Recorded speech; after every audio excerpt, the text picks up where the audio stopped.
What if I told you that Taylor Swift's music is the perfect guide to finding you your Toronto dream home? So whether you're a fan of the glitzy 1989 vibe, the romantic lover mansion fantasy, or the calm, introspective folklore escape, there's a Toronto area and home that could speak to you. In this video, we're going to bring Taylor's music to life in a way you've never seen before. I'm Michael Ouzas, I'm a realtor here in Toronto, and you belong with me, so click on that like and subscribe button. And in the next video, we will be exploring a 200-year-old mansion that would be perfectly fit for Taylor Swift. Taylor Swift has taken over the entire city of Toronto. So let's go through some of those locations and areas of why they would be perfect fits for Taylor based on some of her albums and lyrics of her songs. We're gonna start with Taylor's 1989, which is modern, polished, and rooted in city life. The clear-cut winner for this album would be a Yorkville penthouse condo. Yorkville has that high-end, chic, cosmopolitan vibe of the city of Toronto. Yorkville is Toronto's hub for luxury shopping, fine dining, and of course, high-end real estate. One of the best locations for transit,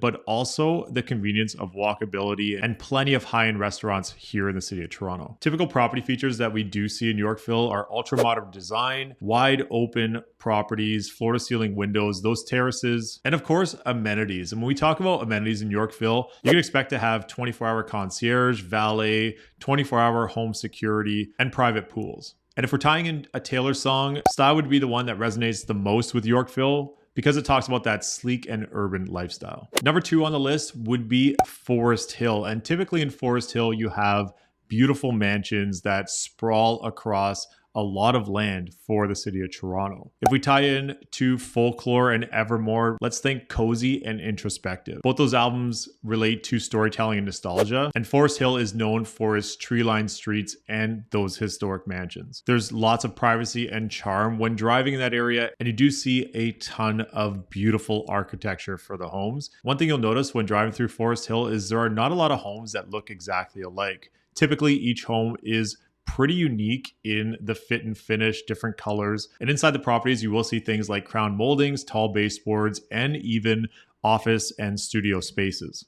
These homes also have large outdoor spaces that will give you a secluded feel while still in the heart of the city of Toronto. At the end of this video, I will link to a 200-year-old mansion on Old Forest Hill that is one of the most stunning properties. It was designed by Canadian artist Aaron Rothstein, and it is one of the nicest, most beautiful homes that I actually think would be a great fit for Taylor in the city of Toronto. And if we had to tie in a song for Forest Hill and Taylor Swift, it would definitely be Cardigan. Third on the list, we're going to Rosedale, which is one of the most prominent areas in the city of Toronto. And it definitely fits the reputation era of bold, powerful, and fiercely private, reflecting desire for control and security. Rosedale is definitely one of Toronto's most exclusive areas, known for large gated properties and top tier security. Think Drake's Mansion if you've ever seen that online. That is in the area of Rosedale. Other key property features that you would see in Rosedale are, of course, those gated entrances and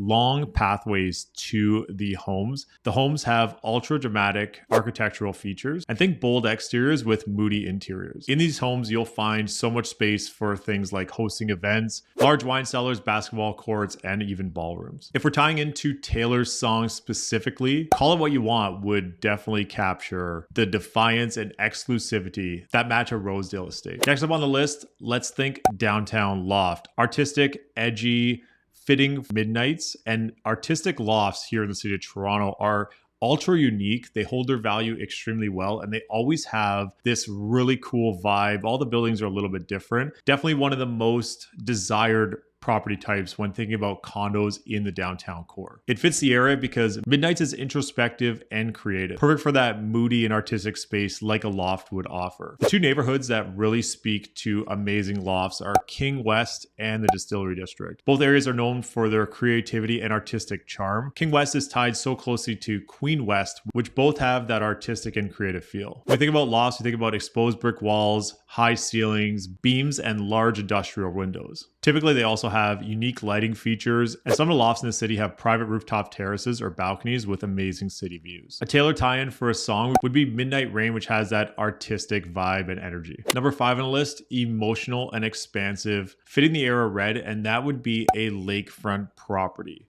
Yes, in the city of Toronto, we do have Lake Ontario, which offers some incredible views for specific properties located by the lake. On the east end, you have the beaches. On the west end is more so Lakeshore, which spans across the south side of the city. Since Red is about emotional highs and lows, love and heartbreak, a waterfront property would capture that expansive, dramatic feel of the album. When thinking about waterfront properties, we're talking about waterfront access, private docks, wraparound decks, large windows, and panoramic lake views. One of Taylor's songs, All Too Well, would match that emotional depth that you could only get from a waterfront home. That was your top 5, and I will add a bonus. And the reason for this bonus, because Taylor's Era Tour is right at the Rogers Centre, which is one of the prime downtown spots of the city of Toronto, located directly next to the CN Tower. And if you want to be the center of attention, the Rogers Centre would certainly put you in the heart of the city. Fitting with the era, Speak Now represents bold and unapologetic choices. And a condo by the Rogers Centre would make you walking distance to any of the concerts coming to the Rogers Centre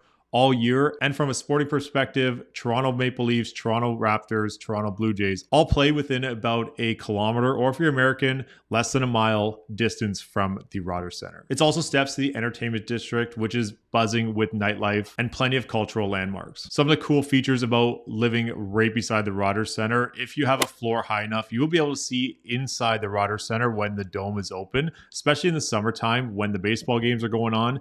And if you can see inside the dome, you typically have a pretty amazing water view and CN Tower view at the same time. Many of those condos have open living spaces, floor-to-ceiling windows, amenities, pools, gyms, and everything is very walkable in that area of the city. Something else that many people don't know is that there is a path that runs below ground in the city of Toronto that expands quite far amongst the city, going from the downtown core all the way around many of the businesses in the area. So you don't even have to go outside when going to work in the morning. Tying into Taylor's songs like Enchanted would celebrate iconic moments perfectly symbolized by living by a landmark venue. Drop a comment down below on any areas you would add and match them to a Taylor Swift song. And be sure to check out the 200-year-old mansion in Old Forest Hill. That would be perfect for Taylor Swift. I'm Michael Ouzas. Thanks for watching.